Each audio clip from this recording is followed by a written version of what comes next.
दोस्तों, आप सभी का हमारे YouTube चैनल धर्म गंगा में स्वागत है। आज हम लेकर आए हैं आपके लिए गणगौर की कहानी। तो आइए दोस्तों, सुनते हैं गणगौर की कहानी। चैत का महीना आया। पार्वती को भाभी के उजरने के लिए पीहर जाना था, तो महादेव जी बोले हम भी तुम्हारे साथ चलेंगे।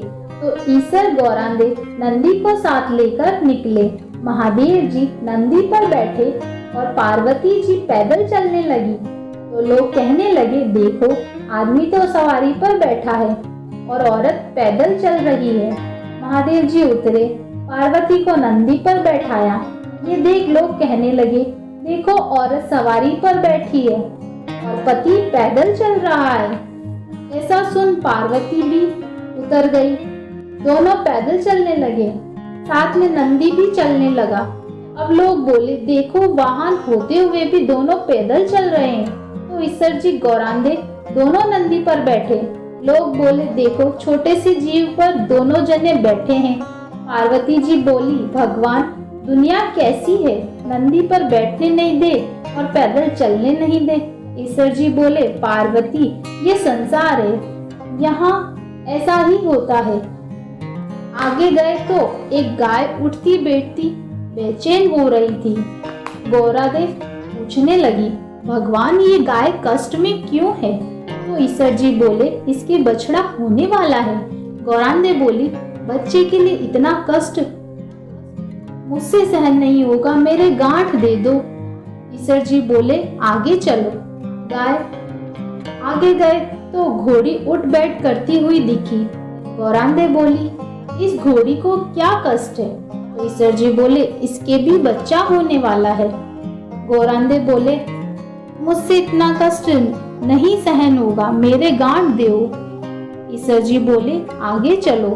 आगे गए तो राजा की नगरी में उदासी छाई थी। ढोल नगाड़े उल्टे थे। गौरांदे पूछने लगी, सब यहाँ उदास क्यों है? ईसर जी बोले, यहाँ रानी के कंवर होने वाला है। अब तो गौरांदे जी मानी ही नहीं, बोले, बच्चे के लिए इतना कष्ट हो तो मुझे बच्चा नहीं चाहिए, आप मेरे गांठ दो। ईसर जी को गांठ देनी ही पड़ी। ईसर जी ससुराल पहुंचे, पीपल के पेड़ के नीचे वास किया। गौरांदे पीहर में सहेलियों में मग्न हो गई। गणगौर नजदीक आई। ईसर जी बोले, आज गणगौर है, सब औरतें पूजा करने आएगी।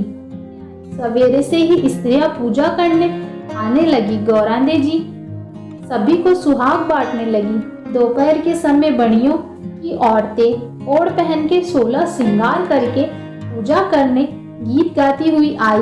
गौरांदे बोली, सुहाग तो सारा बांट दिया, ये औरतें तो अब आई है। ईसर जी बोले, गौरांदे चिट्टी उंगली जल में घोलो, धो, नैनों का सुरमा निकालो, मांग से सिंदूर निकालो, टीकी में से रोली निकालो और सभी स्त्रियों को अमर सुहाग दे दो। इस वक्त गौरांदे जी के मांग का सिंदूर, चिट्टी उंगली से मेहंदी, टीकी से रोली, आंखों का काजल लेके लोटे के जल में डालकर ज्वारे से सभी पूजा में आई कन्याओं व स्त्रियों के अमर सुहाग के छींटे देवे। गौरांदे ने ईश्वर जी के कहे अनुसार सबको अमर सुहाग दिया। अब ईश्वर जी गौरांदे जी के घर आए। ईसर जी जीमने बैठे, जितना बनाया सब जीम गए।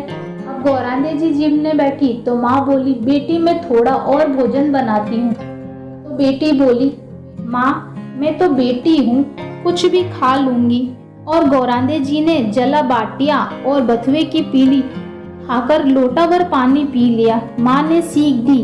वहाँ से निकलकर ईसर गौरांदे जी पीपल के नीचे आए। ठंडी छांव में थकी हुई पार्वती जी को नींद आ गई। ईसर जी ने पार्वती जी के पेट की ढकनी खोली, देखा तो जला हुआ बाटिया व बथुए की पीड़ी थोड़े से पानी के साथ पड़ी थी। ईसर जी ने ढकनी वापस ढक दी।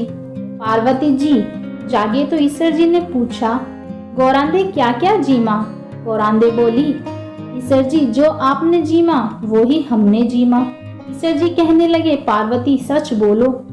गौरांदे जी बोली, रसोई में माँ भेद थोड़ी करेगी। ईसर जी बोले, देखो गौरांदे, मैंने तुम्हारे पेट में जला बाटिया में बथुए की पिंडी के अलावा थोड़ा सा जल ही देखा है। गौरांगी जी बहुत नाराज हुई और बोली, देखो भगवान, आज तो आपने मेरे पेट की ढकनी खोली। ऐसा जगत के साथ मत करना। पीहर की बात ससुराल में और ससुराल की बात पीहर में नहीं करनी चाहिए।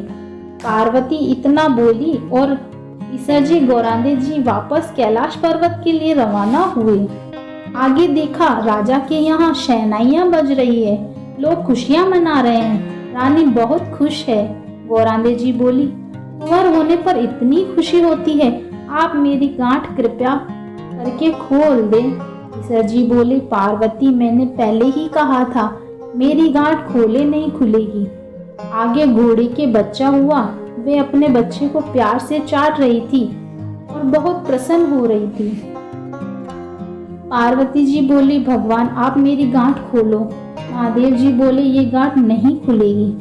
आगे गाय के बच्चे को प्यार से चाट रही गाय और बहुत खुश हो रही थी और उस गाय की मालकिन भी बहुत खुश थी। पार्वती जी सोचे, जानवरों को बच्चे की इतनी उमंग है तो मानव की तो बात ही क्या है। और ईसर जी से बोली, भगवान मेरी गांठ खोलो, नहीं तो मैं आगे नहीं चलूंगी।